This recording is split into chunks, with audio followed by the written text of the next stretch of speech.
할렐루야. 우리 계시는 분들과 인사를 드릴 때 잘 오셨습니다. 한 번 더 인사를 드릴까요? 주 안에서 모든 일이 잘 되길 축복합니다. 오늘은 고대 중동의 역사, 특히 오늘날 이란의 건국 이야기로 함께 말씀을 나누고자 합니다. 혹시 여러분 이란의 수도가 어딘지 아시나요? 테헤란, 그렇죠. 그런데 여러분 서울의 가장 중심지라고 할 수 있는 강남에 테헤란로가 있습니다. 2호선을 기준으로 한다 그러면 강남역과 삼성역 사이 대략 한 4km를 테헤란로라고 그렇게 명하였는데, 왜 그렇게 했을까? 이 테헤란이 이란의 테헤란인지, 이것은요 1970년 우리가 잘 아는 우리나라에서 중동 진출이 한창 활발할 때였지 않습니까? 그리고 또한 1970년대에 1차 오일 쇼크라고 하는 석유 파동이 있었습니다. 그때 이 중동에서 유일하게 우리나라에 기름을 제공한 나라가 이란이라고 합니다. 그던 차에 1977년에 이 이란의 테헤란, 이 테헤란의 시장인 닉페이라는 시장과 우리나라 당시 서울시장이라고 하는 구자춘 서울시장, 이름 기억나셔요? 예, 이 구자춘 서울시장 두 사람이 그러니까 도시에 어떤 것을 했으면 좋겠다, 자매 결연을 맺게 되는데 상대방 국가의 수도에 자국 수도를 표기하자라는 그런 협의를 하게 됩니다. 그렇게 해서 서울에는 테헤란로, 그리고 테헤란에는 서울로라는 것이 지금 있다고 하네요. 자, 그런데 이 테헤란이 수도인 이 이란, 옛날, 그러니까 성경으로 이야기하면 바사라는 지역입니다. 페르시아라는 이 지역의 건국의 이야기로 오늘 여러분들과 함께 은혜를 나누고자 합니다.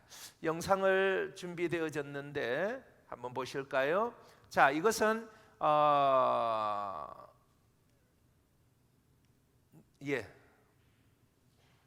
이것은 예수님이 태어나시기 전 대략 한 2600여 년 전에 중동의 지도입니다. 당시 바벨론이 큰 나라를 가지고 있었고, 그리고 난 이후에 여기저기에 작은 나라들이 있는데, 저기 위에 보면 바벨론 제국 바로 오른쪽인가요? 거기에 보면 메데라는 나라가 있습니다. 성경에서는 바사 메데 제국이라고 그렇게 이야기하죠. 이 메데라는 나라가 지금의 위치로 보더라도 이란입니다. 그 밑에 또 작은 나라라고 하기는 좀 어렵지만 어떤 부족에 형성하는 아주 미약한 바사라는, 이것이 페르시아라는 지역입니다.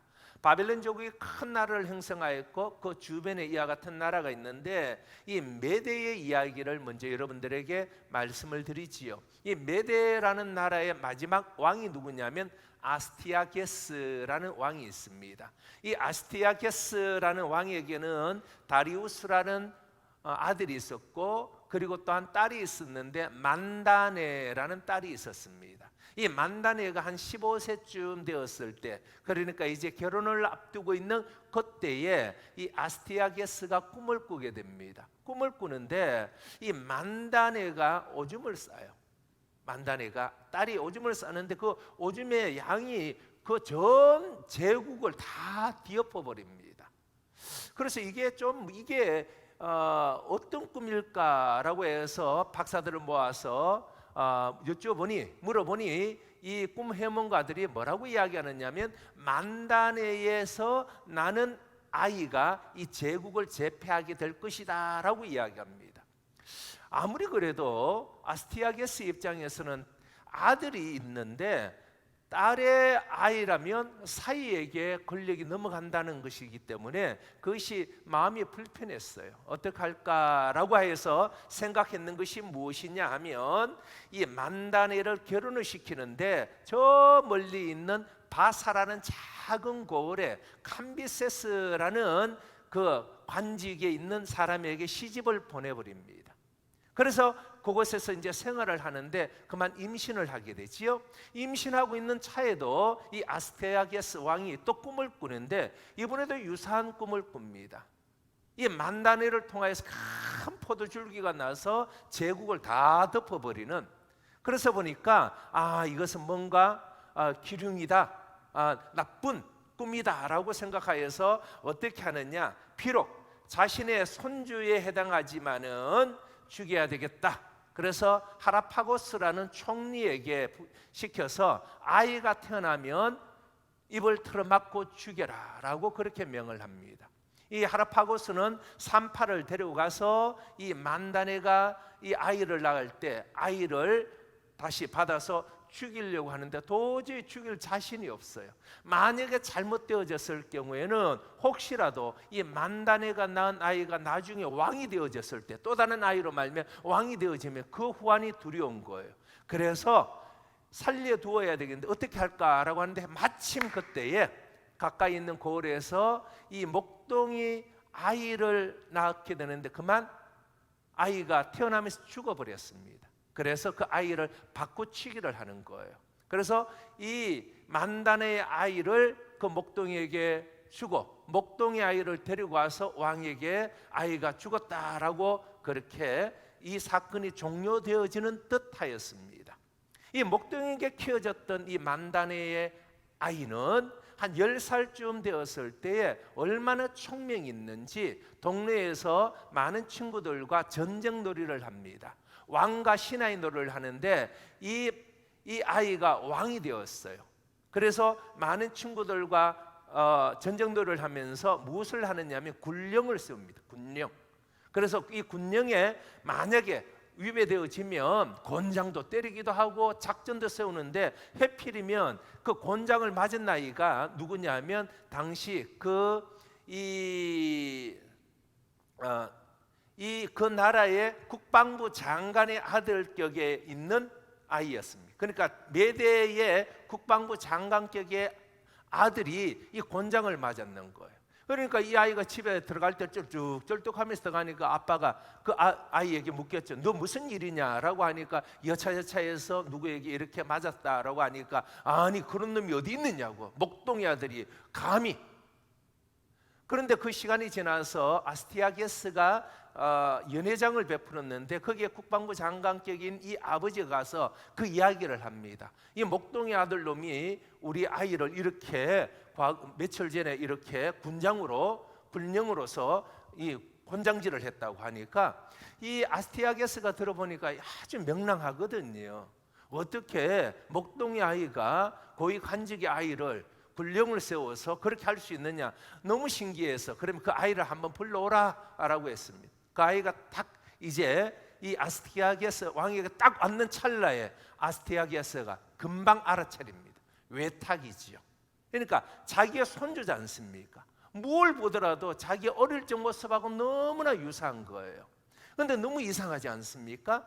자기의 딸은 만다네에게 낳은 아이는 죽었다라고 이야기했는데 대략적으로 시기를 맞춰보니 비슷한 연령층이 됩니다. 그래서 이 아이에게 부모를 데리고 오라.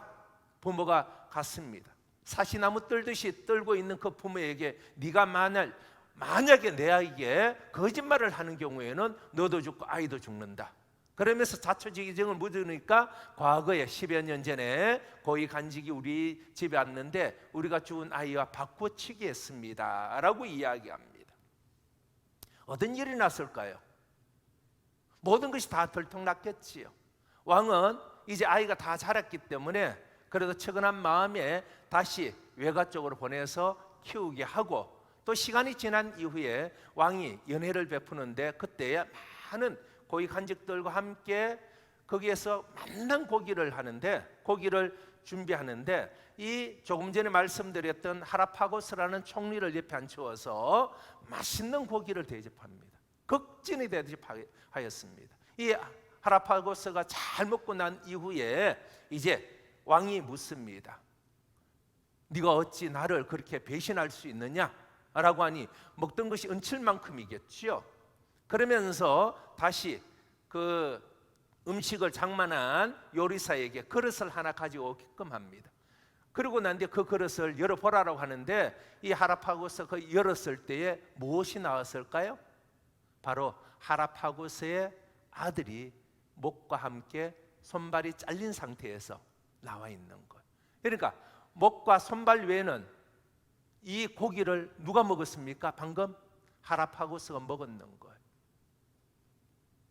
그럼에도 불구하고 왕 앞에서는 거기에 대해서 아무 말도 못하고 꼭 참고 훗날을 기약합니다.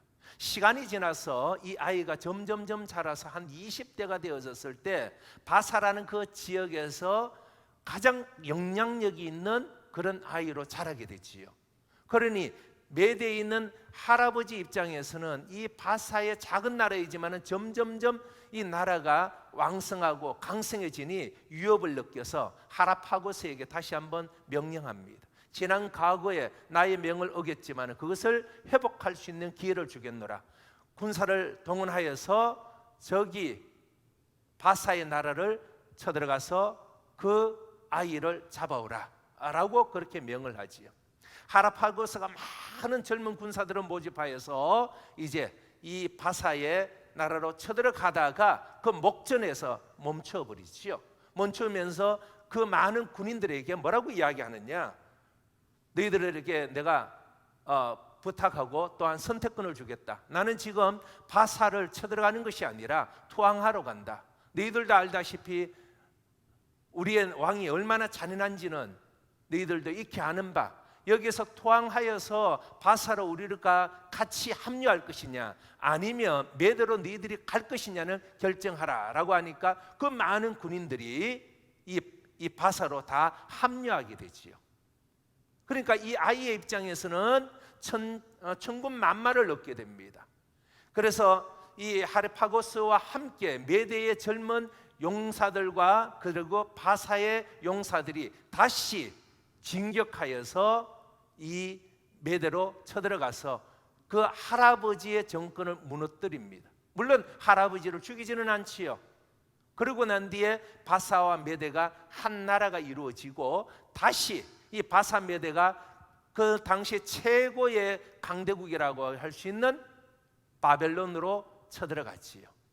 당시 바벨론은요 난공불락의 성이라고 하였습니다. 그런데 이 바벨론에서 그때 당시 왕이 누구였느냐면 성경에 나와 있는 느부갓네살의 손주뻘 되는 벨사살이라는 인물입니다. 이 벨사살이 한밤에 무엇을 하느냐, 많은 대신들을 모아놓고 또 연회를 베풉니다. 그런데 그곳에서 과거에 바벨론이 이스라엘을 침략하고 그리고 거두었던 성전의 많은 기구들, 성전에서 사용해야 될 그릇이나 잔을 가지고 그것으로서 술을 따르고 마시게 되지요.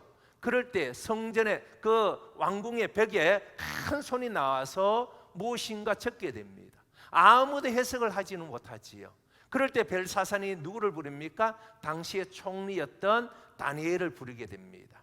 다니엘을 불러서 이것이 무엇을 뜻하느냐라고 하니까 무엇이라고 이야기합니까? 하나님께서 저울로 달아보니 당신은 부족하고 나라는 망한다. 뭐라고 이야기하죠? 메네 데겔 우바르신이라는 것을 이야기하죠. 그 순간에 이 아이와 함께 메대 바사군이 이 바벨론을 침공하고 그 정권을 무너뜨리는 그 이야기였습니다. 자, 여러분, 이 아이가 누군지 아시나요? 누구일까요? 페르시아의 건국의 왕이라고 할 수 있는 바로 고레스, 퀴로스라고도 합니다만은 고레스입니다.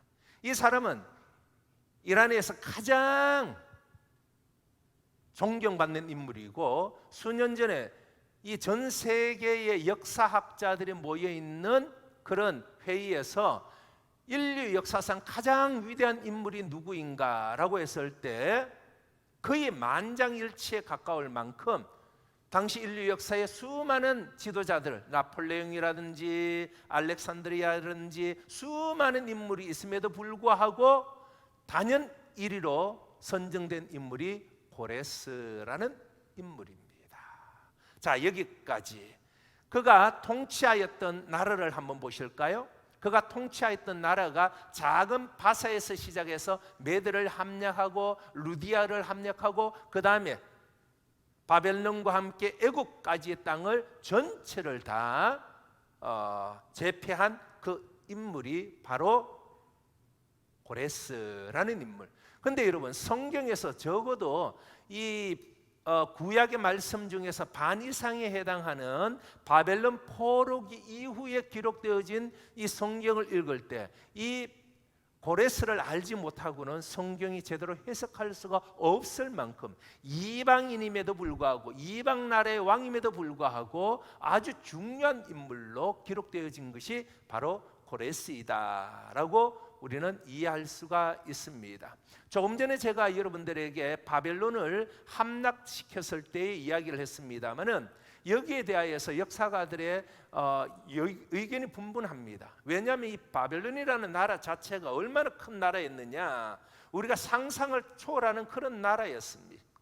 그 보시다시피 궁중 정원도 있지만은 그 그림 속에 보면요, 이 바벨론 함락하기 위하여서는요, 지금으로 보더라도 저 바벨론 거기에 성벽을 쌓았는데 그것이 이중 성벽입니다. 이중 성벽이고 그 앞에는 또한 큰 강을 흐르게끔 만들었습니다. 그런데 이중 성벽의 한 성벽 그 꼭대기에 보면 네 마리의 말이 전차로 해서 양쪽으로 쉽게 지나갈 수 있을 만큼의 그런 너비의 그 성이 이 바벨론 전체를 감싸고 있을 만큼 도저히 함락된다는 것은 불가능하고, 만에 하나 적군이 오더라도 20년 동안 그곳에서 먹을 수 있는 식량이 비치되어져 있었던 것이 이 바벨론이었습니다. 그런데 이 바벨론이 결국은 망하게 됐지요. 그런데 이 망하게 된 것 역시 이제 설명이 드리겠지만은 이것은 사람의 힘이 아닌 하나님의 역사 그리고 선지자의 예언을 통하여서 이루어졌다라는 것을 우리는 이해할 수가 있습니다. 자, 이제 여러분들과 함께 이제 에스라서의 말씀입니다. 과연 에스라가 누구냐? 에스라의 이름은 하나님이 도우시다라는 뜻입니다. 이스라엘에게 있어서 가장 최고의 율법학자라고 하면 모세를 이야기합니다만, 모세와 비견할 만큼 최고의 율법학자 랍비 중에 한 사람이 바로 이 에스라이다라고 이야기합니다. 이 에스라는 오늘날로 보면 성경 통독시키고 말씀을 가르치는 그런 인솔자의 한 사람이었고, 그래서 이 에스라서를 무엇이라고 이야기하느냐면 출애굽기라고 합니다. 제2의 출애굽기. 그러니까 제1의 출애굽기는 모세가 기록한 출애굽이었다면 제2의 출애굽기라는 것은 출바벨론기라고 이야기합니다. 그러니까 70년의 포로 생활에서 탈출하는 것을 기록한 책이다라고 해서 이 출바벨론기에 비유하고 있습니다. 그는 에스라서 7장에 보면 대제사장 아론의 16대 후손으로 기록되어져 있습니다. 원래는요, 이 에스라서와 느헤미야서는 한 권이었습니다. 히브리 책에는 지금도 한 권으로 되어 있거든요. 그런데 이것이 이제 나누어졌는데, 어쨌든 에스라는 어디에 방점을 찍고 있느냐면 종교 지도자로서 성전 재건에 힘을 실었다면, 느헤미야는 정치 지도자, 사회 개혁 지도자로서 성벽과 그리고 나라의 시스템을 변화시키는 쪽에 힘을 실었다라고 그렇게 말을 합니다. 그래서인지 에스라는요, 그 이름과 같이 하나님의 도우심이라고 이야기하였잖아요. 그래서인지 에스라서의 말씀 속에 하나님이 도우시다라는 말씀이 참 많이 등장하는 것을 보게 되지요. 어쨌든 이 출애굽과 함께 출바벨론에 해당하는 이 3차에 걸친 바벨론 포로에서 귀환이 1차 포로, 2차 포로, 3차 포로로 되어지는데, 1차 포로의 주도적인 역할을 한 인물이 스룹바벨이라는 인물이라면 2차 포로에서는 에스라라는 인물과 3차 포로는 느헤미야를 중심으로 해서 포로가 귀환하게 되지요. 거기에 대하여서 1차 때는 성전의 회복이 중심이었습니다. 그래서 에스라서 1장에서 6장까지의 말씀이고, 여기에 같은 시대에 활동하였던 인물이 학개나 스가랴의 그런 인물들이고, 그 다음에 2차에 들어가서 우리가 잘 아는 왕후 에스더의 활약이 나오지요.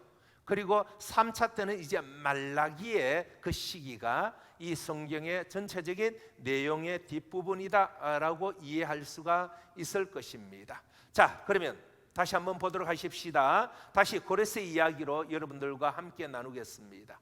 고레스는 그래서 역사적인 인물일 뿐만 아니라 성경적으로도 아주 중요한 인물로 등장합니다. 왜냐하면 하나님의 예언의 말씀에 이사야서에서도 2번이 등장하고, 역대하에 1번 등장하고, 에스라에 2번이나 그 이름이 등장한다라는 것이지요. 자, 이 고레스에 대한 이야기를 하려면 방금 말씀과 같이 바벨론이라는 나라를 우리는 언급하지 않을 수가 없잖아요. 이사야서 39장의 말씀 보면 당시 남유다의 왕인 히스기야라는 왕이 있었지요. 히스기야가 병에 들었다가 하나님 앞에 간절히 기도하여서 생명이 몇 년이나 연장되어지지요? 15년 연장되어집니다. 그 연장되어지고 난 이후에, 그가 회복되어지고 난 이후에 너무나 기쁜 나머지 하나의 실수를 하게 되지요. 무엇이냐면 바벨론, 당시 바벨론으로부터 온 사절단들에게 그 나라의 곳간을 다 열어줍니다. 그러니까 무기 창고라든지 기타 많은 비밀스러운 장소를 다 열어주면서 내가 이만큼 권력이 있고 힘이 있다라는 것을 보여주게 되지요. 그런데 그 순간에 자신의 업적을 드러내고자 성전 안에 있는 각종 보물이라든지 금은 보석들을 사절단들에게 다 보여주는 그 순간, 그때 당시에 선지자가 누구이지요? 이사야 선지자입니다. 이 이사야 선지자의 예언의 말씀이 39장, 같이 한번 찾아볼까요? 이제 말씀을 좀 찾도록 합니다. 이사야서 39장 6절이야 7절, 구약 페이지 1013면에 있습니다. 6절이야 7절, 39장 6절이야 7절의 말씀을 제가 읽어드립니다. 보라, 날이 이르리니 내 집에 있는 모든 소유와 내 조상들이 오늘까지 쌓아둔 것이 모두 바벨론으로 옮긴 바 되고 남은 것이 없으리라. 여호와의 말이니라. 7절 시작.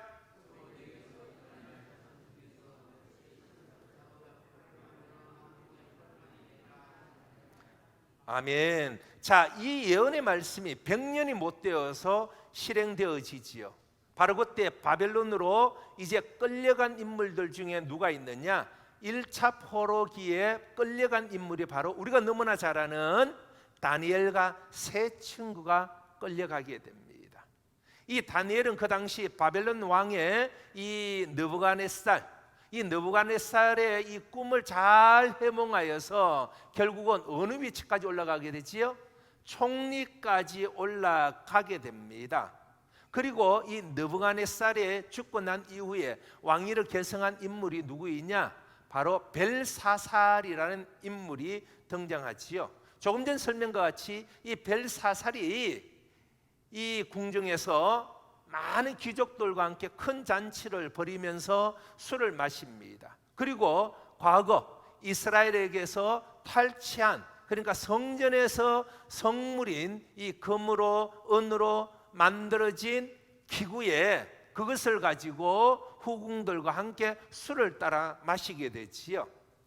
그리고 거기에 그치지 않고 금이나 은이나 굴이나 나무로 그리고 돌로 만든 신상에 절을 하면서 찬양하게 합니다. 그때에 사람의 손가락으로 나타나서 무엇인가 왕궁 촛대 맞은편 석화벽에 글이 그려지게 되지요. 그런데 이것을 아무도 해석할 수가 없다고 합니다. 그때 놀란 벨사살이 두려움이 사로잡혀서 누구를 부르느냐? 그때 당시에도 총리였던 바로 다니엘을 다시 부르게 되면서 그 문자를 해석하라. 그 문자의 내용이 뭐라고요? 방금 말씀과 같이 다니엘서 5장의 내용, 당신이 하나님께서 저울을 달아보니 부족함이 보이므로 이미 왕의 시대는 끝이 났다라고 합니다. 바로 그 순간에, 끝이 났다라고 하는 그 순간에 바로 조금 전에 인물이 있던 이 고레스가 바벨론을 입성하게 되고 무혈로서 입성하여 벨사살을 내치게 되고 이 바벨론 전체를 통일하게 됩니다. 그런데 여러분, 방금 말씀과 같이 바벨론 제국이 무너지리라고는 아무도 생각하지 못합니다. 조금 전 그린 것 같이 얼마나 그것이 강성하고 그리고 튼튼하게 지었는지 그 어디를 보더라도 이것은 사람이 할 수 있는 것이 아니다 라고 그렇게 얘기합니다. 그런데 여러분, 그때 당시 이 고레스가 이 바벨론 왕궁에 무혈 입성하여서 들어왔을 때에 이 고레스를 만난 인물이 누구 있냐? 물론 벨사살이 있었겠지요. 그리고 또 누가 있었을까요? 바로 다니엘이라는 인물이 이 젊은 고레스를 만납니다. 그러면서 기다렸다는 듯이 이 다니엘은 한 권의 두루마리 책을 가지고 옵니다. 그 두루마리 책이 기록되어진 것이 무엇이냐? 이사야서 44장 7절.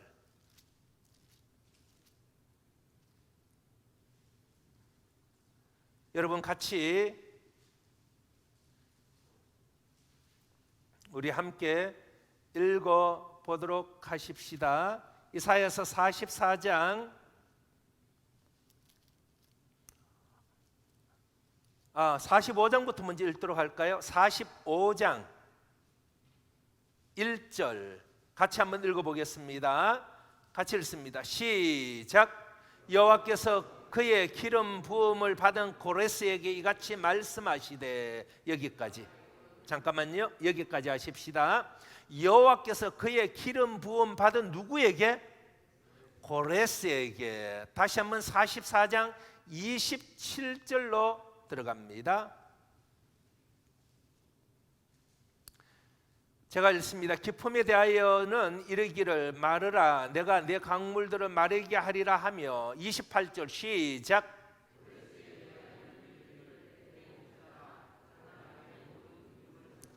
아멘. 자, 27절의 말씀이 조금 전에 이 바벨론 성을 침략할 때의 그 내용이 묘사되어져 있습니다. 그림과 같이 두 층으로 되어져 있는 성벽과 그 앞에는 큰 유브라데 강에서 끌어올린 물 수로가 크게 놓여져 있습니다. 이 수로를 건너갈 수가 없어요. 그런데 어떻게 이곳을 건너갔을까? 이 고레스가 어떤 작전을 세웠냐면 이 유브라데스 강에서 흘러나오는 물줄기를 막아버립니다. 막아버리고 다른 쪽으로 그 물이 모이지 못하고 다른 쪽으로 흘러가게끔 수로를 또 열어버립니다. 시간이 지나니 물이 들어오는 시간이 없고 나가는 물만 있으니 그 땅이 어떻게 됩니까? 말라버리지요. 이 말씀이 그대로 적용되어지고 이루어지게 되는 것이지요. 그런데 여러분, 이것이 이사야가 이런 고레스의 이런 바벨론을 함락하고 난 이후에 그것을 들었든지 보았든지 하고 난 이후에 기록된 책일까라고 할 때는 여기는 시간적인 차이가 있다는 것이지요.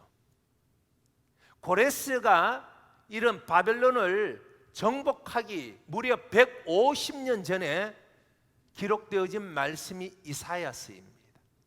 아직까지 고레스는 태어나지도 않은 때입니다. 이미 태어나기 전에 하나님께서는 이사야를 통하여서 무엇을 말씀하시느냐?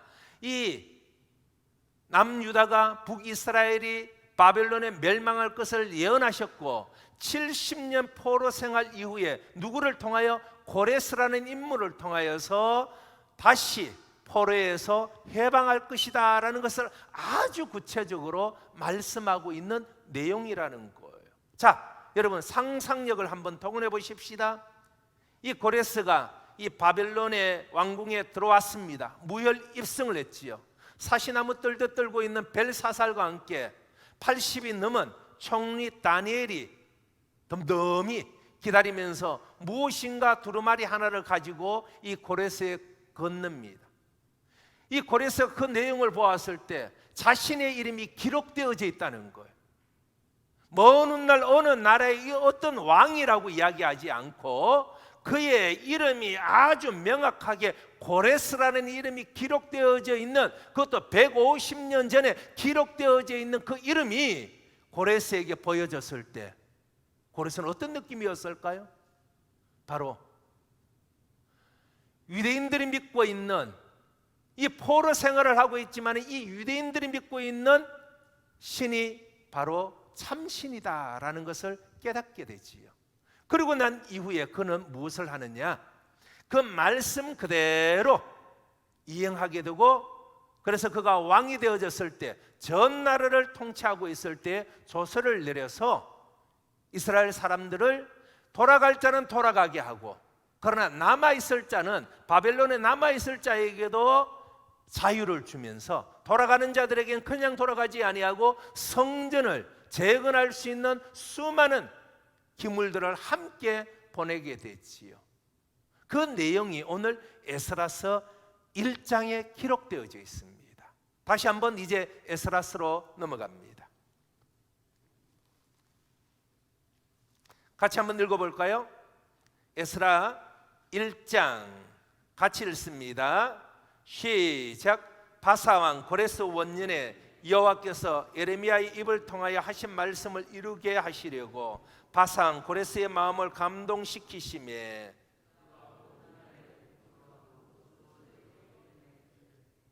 할렐루야. 이 예레미야의 입을 통하여 말씀하신 것이 무엇이냐? 이것은 또한 예레미야는 남유다가 망하기 바로 직전에, 그러니까 바벨론 포로 되어지기 직전에 예언한 예언자였습니다. 이 예언한 이 예레미야의 예언이 무엇이냐? 이 남유다는 하나님 앞에 범죄하였기 때문에 나라가 망한다.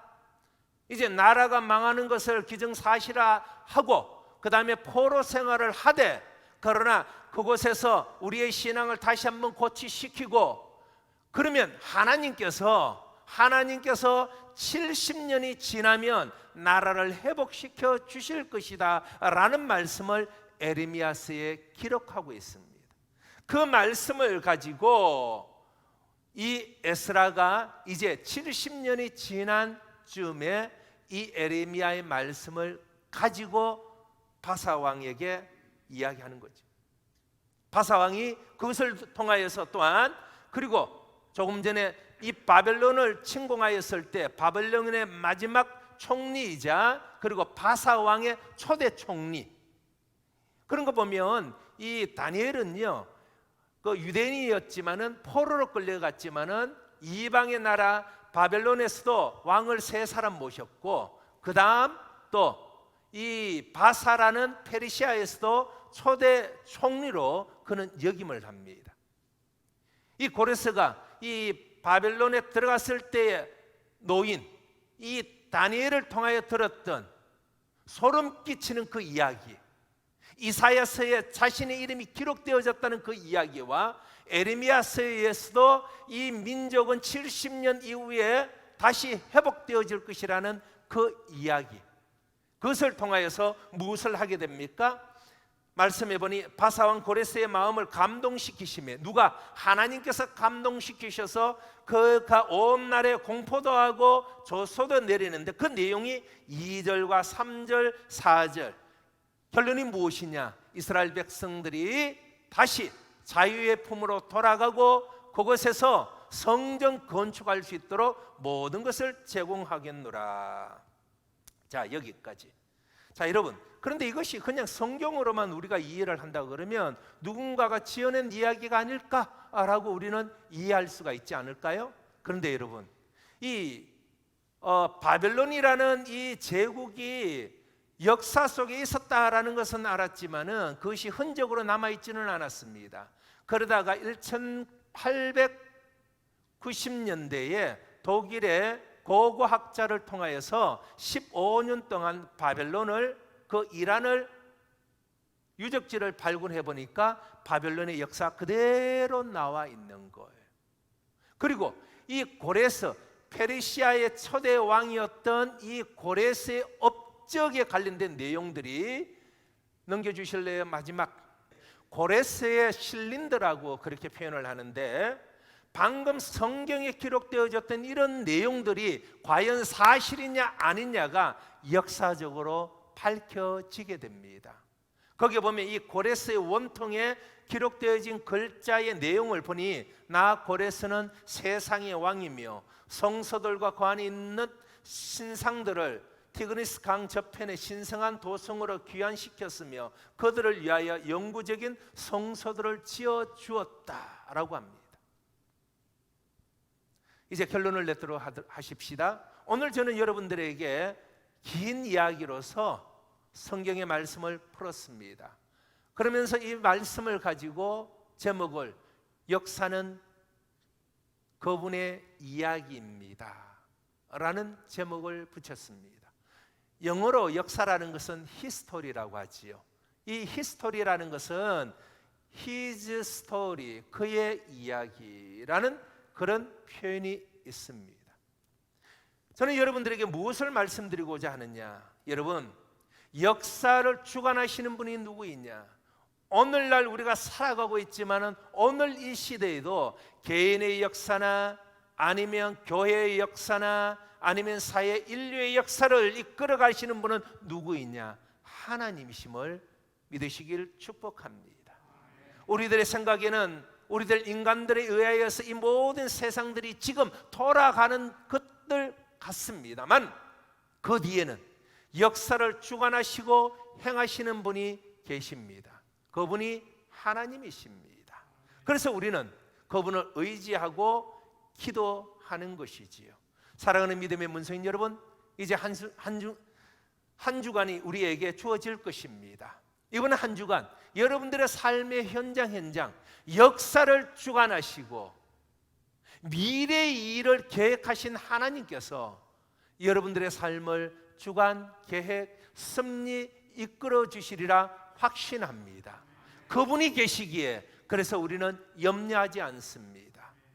나의 생각이 아닌 그분의 생각으로 우리의 삶을 맡기고 순종하며 승리하는 한 주간의 삶이 되시길 간절히 바라면서, 이 시간 함께 기도하실 때에 한 1분간 역사의 주관자 되시는 하나님, 이번 한 주간의 삶 속에 나를 주관하여 주시고 이끌어 주옵소서.